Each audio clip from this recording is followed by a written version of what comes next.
indicating that although Zulkarnain is so powerful, he also cannot destroy them.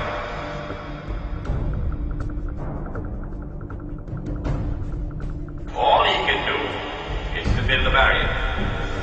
How does Zulkarnain respond?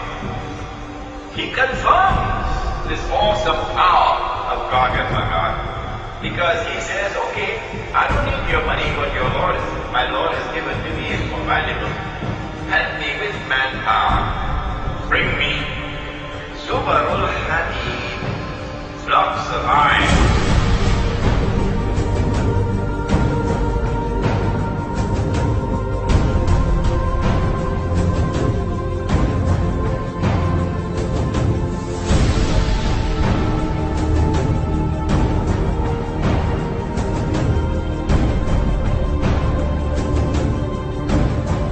This is in all the books of tafsir. The Khalifa, he sent an expedition sometime around the year 50 Hijri to try and locate that barrier which was lit by Zulkarnain. That expedition returned with the news that they located the barrier, and it was lying in ruins. So if you're waiting for Gog and Magog to come sometime in the future, brother, keep waiting. The barrier is lying in ruins. And companions of the Prophet Muhammad, they themselves gave the testimony that they went and saw with their own eyes. They located the barrier and it was lying in ruins.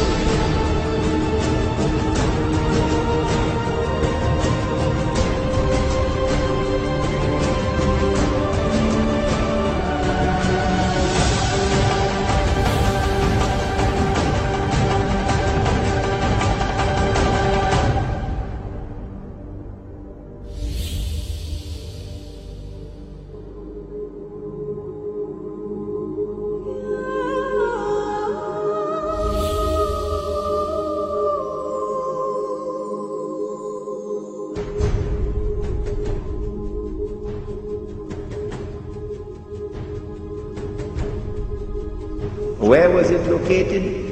In a pass between the Caucasus Mountains.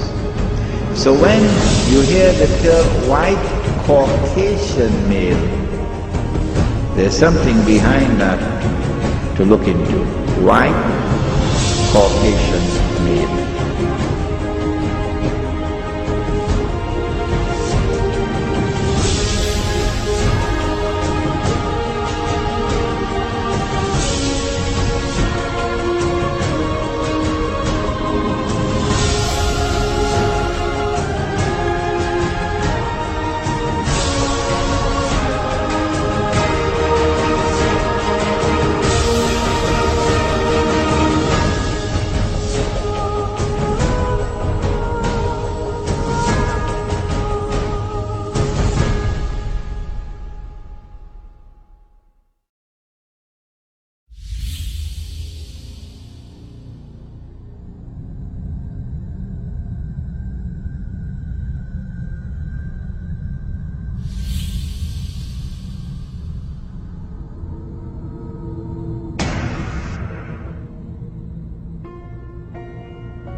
Who are they? The Khazar tribes, Khazar. And they are the people who converted and became Jews.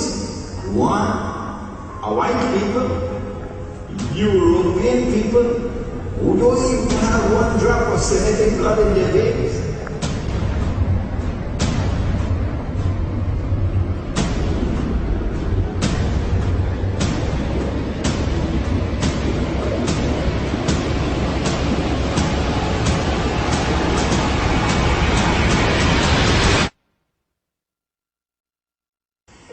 These Khazar tribes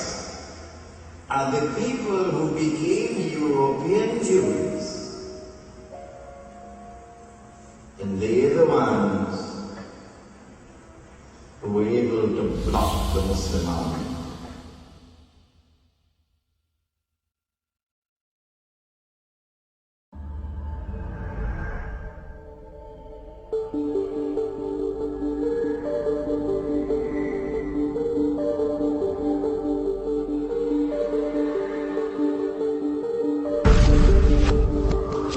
Jews, I call them Jews to you because they're known as Jews. I don't call them Jews. I refer to them as so-called Jews because I know what they are.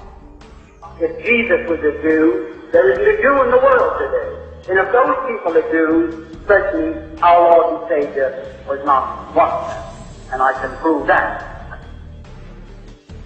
Now what happened? The Eastern European Jews, who form 92% of the world population of those people who call themselves Jews, were originally Khazars. They were a warlike tribe that lived deep in the heart of Asia. And they were so warlike that even the Asiatics drove them out of Asia into Eastern Europe. And to reduce this so you don't get too confused about the history of Eastern Europe, they set up this big Khazar kingdom. 800,000 square miles. Only there was no Russia, there were no other countries, and the Khazar kingdom was the biggest country in all Europe. So big and so powerful that when the other monarchs wanted to go to war, the Khazars would loan them 40,000 soldiers. That's how big and powerful they were. Now, they were phallic worshippers, which is filthy. I don't want to go into the details of that now. It was their religion, the way it was the religion of many other pagans or barbarians elsewhere in the world. Now, the king became so disgusted with the degeneracy of his kingdom that he decided to adopt a so-called monotheistic faith, either Christianity, Islam, the Muslim faith, or what is known today as Judaism, really Talmudism. So, by spinning a top, he said, eeny, meeny, miny, mo, and he picked out so-called Judaism. And that became the state religion, and he sent down to the Talmudic schools of Tel Aviv and Surah, and brought up thousands of these rabbis with their teachings, and he opened up synagogues and schools in his kingdom of 800,000 people, 800,000 square miles, and maybe 10 to 20 million people, and they became what we call Jews. There wasn't one of them that ever had an ancestor that ever put a toe in the Holy Land, not alone in Old Testament history, but back to time, the beginning of time. Not one of them. And yet they come to the Christians and they ask us to support their armed insurrection in Palestine by saying, well, you want to certainly help repatriate God's chosen people to their promised land, their ancestral homeland, Italy. We gave you one of our boys as your Lord and Savior. You now go to church on Sunday and kneel, and you worship a Jew, and we are Jews. Well, they were pagan Khazars who were converted just the same as the Irish. And it's just as ridiculous to call them people of the Holy Land as it would be. There are 54 million Chinese Muslims. 54 million. And Muhammad only died in 620 AD, so in that time, 54 million Chinese have accepted Islam as their religious belief. Now imagine in China, 2,000 miles away from Arabia, where the city of Mecca is located, where Muhammad was born, imagine if the 54 million Chinese call themselves Arabs. Imagine. Why, you say they're lunatics. Any man that believes that those 54 million Chinese are Arabs must be crazy. All they did was adopt as a religious faith a belief that had its origin in Mecca, in Arabia. The same as the Irish. When the Irish became Christians, nobody jumped them in the ocean and imported from the Holy Land a new crop of inhabitants that were Christians, that Christian flesh and blood. They weren't different people. They were the same people, but they had accepted Christianity as their religious faith.